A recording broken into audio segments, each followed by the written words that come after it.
The Olchenbruns family is starting over. A new life in a new place with new hope for the future. Hope that couldn't be kept in Nebraska no matter how hard they tried. It became obvious when Lancaster County was making more off of our farm than we were that something needed to change. They farmed around 1,000 acres near Ceresco for over 50 years. But as their farm operation grew, so did Nebraska's taxes. By the time they decided to get out, they had a property tax bill of $50,000 a year. It's kind of like watching somebody blow a hole in the bottom of your boat and nobody's putting a thumb in to stop the water. You know the boat's going to sink. Then they made a tough decision. They packed up their farm and their home and ended up here in Warrensburg, Missouri. It takes something really profound to get a farmer to leave the land that he's bled over. The land becomes a member of the family. It's as much a member of the family as your son or your wife. You've put your life into it. Your father, your grandfather, your great-grandfather have put their life into it. His son was set to take it over to continue carrying on the legacy that land held. Farming's in our blood, it's what we do. But they had no option. They aren't the only farm to go. Look at this graph. According to the USDA, in the last 5 years, the number of farms in Nebraska has dropped significantly. Nebraska has the 7th highest property tax rate in the U.S. at an average of 1.83% of the value of your land. Fritz ties the problem back to the unicameral and rural representatives being outnumbered by urban representatives.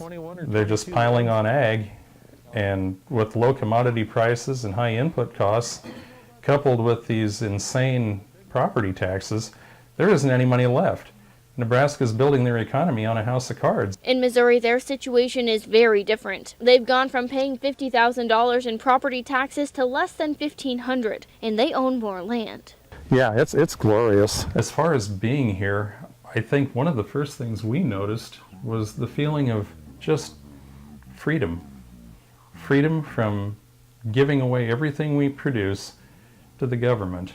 And I would say to all of the farmers that are going to watch this, whether you're talking about Missouri or the Dakotas, Minnesota, Kansas, Oklahoma, wherever, until the unicameral cleans up their act on the tax situation, you are better in any one of those states than you are in Nebraska. Get out, or force them to change. Fritz said he would stand up and fight himself if he wasn't toward the end of his career, hoping to build a new history for his family. Isn't that the dream we all have? A legacy? A history? We had that in Nebraska. We had to forfeit it. So, here we are. Here they are in Missouri, a new state, a new life, but following the same dream. Point is, we're doing what we love to do, what we've always done, and we found greener pastures. Thousands of people have come out to this. We are going to try out one of those events right now. We have our own officer, Angela Sands, in the dunk tank. Let's see if we can get it. The managers of the rail yard want to expand the liquor license from here inside the gates of the rail yard, from Q to R Street, all the way to right here. 4 people are without a home after an explosion inside this apartment building. I talked to 2 of the residents who lived there and were there when it happened. They said they heard the explosion in the basement, ran outside, and are thankful to be alive. Out of nowhere, we just heard this big explosion. The whole foundation on our house just shook. Literally, the bricks flew off the building. I heard the window shake. I was afraid to come out of my room. I thought somebody broke into my house. And by the time I turned around, the whole house was engulfed in flames. That group of neighbors was next door when a fire caused by an explosion broke out at 29th and N. There were 4 people inside the apartment building. They all made it out alive and nobody was hurt. I know the guy who lives in the basement. He works at the gas station up the street, and it's devastating. But this explosion proved to be a tough battle for firefighters because of the extensive damage.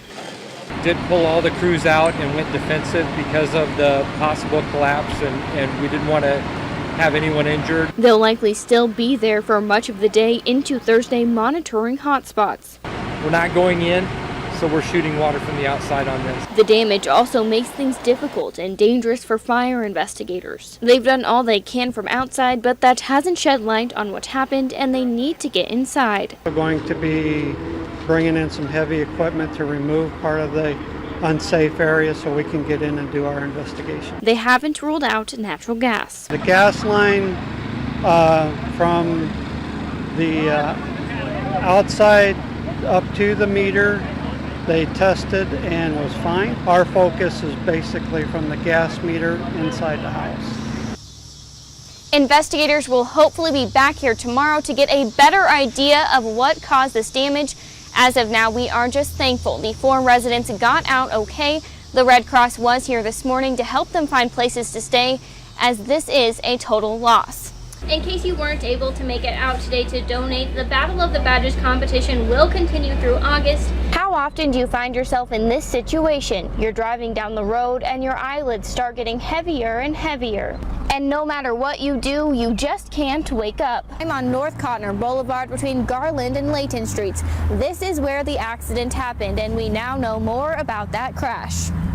A Christmas card. Well, thank you. Merry Christmas. Merry Christmas.